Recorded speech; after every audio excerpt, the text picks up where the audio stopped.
Hello viewer, শীতের সকালে family care ছাদ বাগানে যেটা দেয়া হচ্ছে সেটা হচ্ছে ডালের বড়ি। এটা বিউলির ডালের বড়ি, বড় বড়ি। যে কোনো সবজিতে বা শুক্তো রান্নায় এই বড়িটি খুবই সুস্বাদু করে তোলে। আজ ফ্যামিলি কেয়ার ছাদ বাগানে যেহেতু ডালের বড়িটি দেয়া হচ্ছে, আমি একটু ভিডিও করে এই ডালের বড়ি সম্বন্ধে কিছু তথ্য আপনাদের সামনে উপস্থাপিত করব। আচ্ছা, এখানে যে বিউলি ডালের বড়িটা দিচ্ছেন, তা এর সম্বন্ধে যদি একটু কিছু দর্শকদের বলেন, কিভাবে এই ডালের যে বড়িটা দেওয়া হচ্ছে, এটা উপাদানটা প্রস্তুত করা হয়েছে শুরু থেকে যদি বলেন। হ্যাঁ, 250 ডাল, বেশি না, 250 ডালকে ভিজিয়ে রেখেছিলাম কালকে রাত্রিবেলা শোয়ার আগে ভিজিয়ে রেখেছিলাম। তারপরে আজকে সকালে উঠে সেটা মিক্সারে পেস্ট করে আর সেটাকে পেস্ট করে নিলাম। পেস্ট করে নেওয়ার পর তারপরে সেটাকে হাতে করে 8 ঘন্টা ধরে ফেটিয়েছি, যাতে করে বড়িটা বেশ নরম হয়। সেই জন্য ফেটিয়ে বড়িটা এবার একটা রোদ্দুরে একটা কাপড় পেতে, কাপড় পাতার কারণ হচ্ছে নিচের জলটা যাতে করে তাড়াতাড়ি শুকিয়ে যায়। ওই যে এমনি থালাতে পাত্রেতে দিলে কি হয়, নিচে জল জল হয়ে থাকে, শুকনো হতে দেরি লাগে। সেই জন্য একটা কাপড়ে করে কাপড় পেতে আমি এই বড়িটা দিচ্ছি, যাতে করে নিচের জলটা তাড়াতাড়ি সোক করে যায়। সেই জন্য কাপড় পেতে বড়িটা 8 ঘন্টা ধরে ফেটিয়ে বড়িটা দেয়া হচ্ছে। এই যে বড়িটা দিচ্ছি। আচ্ছা, এই বড়িটা কি রান্না হবে? এতে শুক্তো, মাছের শুধু মাছের ঝালেতে দেয়া যায়, তারপরে শুক্তোতে দেয়া যায়, এমনি যে কোনো তরকারিতেও দেয়া যায়, অসাধারণ খেতে লাগে। সেই জন্য আর কি। আর রোদ্দুরটা তো ভালো হচ্ছে, এই এই এই বড়ি দিতে গেলে ভালো রোদ্দুর হওয়া চাই, না হলে না শুকনো হলে বড়িটা গন্ধ উঠে যাবে আর শক্ত হয়ে যাবে। তরকারিতে কোনো রকম সবজিতে দিলে সিদ্ধ হবে না। ওই জন্য আজকে রোদ্দুরটা তো ভালো উঠেছে, ওই জন্য বড়িটা আজকে দিচ্ছি। তাহলে বড়িটা কিভাবে উৎপাদন করা হলো, আমি যেটা বুঝলাম সেটা হচ্ছে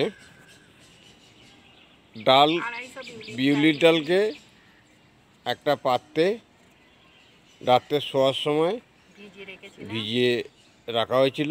সেটা ভিজে যাওয়ার পর সকালে জলটা ছেঁকে নিয়ে হালকা ড্রাই করে নিয়ে পাখার হাওয়াতে সেটা মিক্সিতে পেস্ট করে, ড্রাই করতে হবে, জল সমেত পেস্ট করে নেওয়া হয়েছে। পেস্ট করার পর একটা পাত্রে, যে পাত্রে দেখুন বড়িটা দেওয়া হচ্ছে, ওই পাত্রে রেখে হাতে করে ভালো করে ফেটিয়ে নেওয়া হলো। ফেটানো হলো এই কারণে বড়িটা যাতে হালকা হয়, নরম হয়। তাহলে ডালটা ভিজে যাওয়ার পর সকালে উঠে সেটাকে মিক্সিতে ফেটে পেস্ট করে ভালো করে ফেটে নিয়ে এক এক করে বড়িগুলো নিশ্চয়ই দেখলেন কিভাবে দেওয়া হলো, কত সুন্দর বড়িগুলো হয়েছে। দুজনে বসে ছাদে রোদে বসে বড়িগুলো দিচ্ছে। যে বড়িটি কিচেনে যে কোনো সবজিকে, যেমন ধরুন এই যে ডালটা বিউলির ডাল, এই বিউলির ডালের বড়িটা শুক্তো রান্না, যেটা গরমকালে শুক্তো উচ্ছে করলা দিয়ে হয়ে থাকে, খুব সুস্বাদু করে তোলে শুক্তোকে। এবং মাছের, যেটা আমি শুনলাম, মাছের শুধু ঝাল করলেও এই বড়িটা দিলে খুব সুন্দর খেতে লাগে। তা আমি খেয়ে দেখেছি কুমড়ো দিয়ে, বড়ি দিয়ে, পেঁয়াজ দিয়েও কিন্তু হয়ে থাকে। তা বিভিন্নভাবে বিভিন্ন কিচেনে রান্নাটা করা হয়।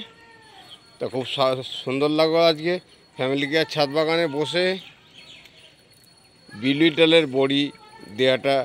আজকে যেহেতু আমি দেখলাম, ছাদের পরিচর্যা করছিলাম, তা বিউলি ডালের যে বড়ি রেসিপিটা, এটা তথ্যটা সকলের সাথে শেয়ার করলাম, যাতে করে প্রত্যেকের কিচেনে নিজের বড়িটা নিজের বাড়িতে তৈরি করেই ব্যবহার করতে পারেন। কারণ কী হয়, তাতে কোনো ভেজাল থাকে না। বাজার থেকে কেনা বড়িগুলি ব্যবসায়িক মুনাফা নেওয়ার জন্যে আমরা ডালের সাথে অনেক কিছু মিশ্রণ করে, কম দামি জিনিস মিশ্রণ করে থাকে, যার ফলে খুব একটা সুস্বাদু হয় না। কিন্তু দেখা যাচ্ছে যে এই ডালের বড়িটি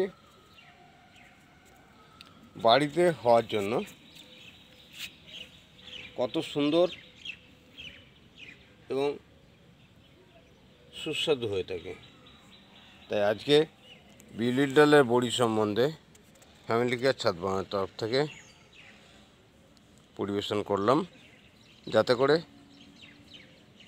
সমস্ত কিচেনে একটা ভালো হেল্প হয়, বা বড়ি দেওয়ার শিক্ষাটা দেওয়ার জন্য আজকে এটা করলাম।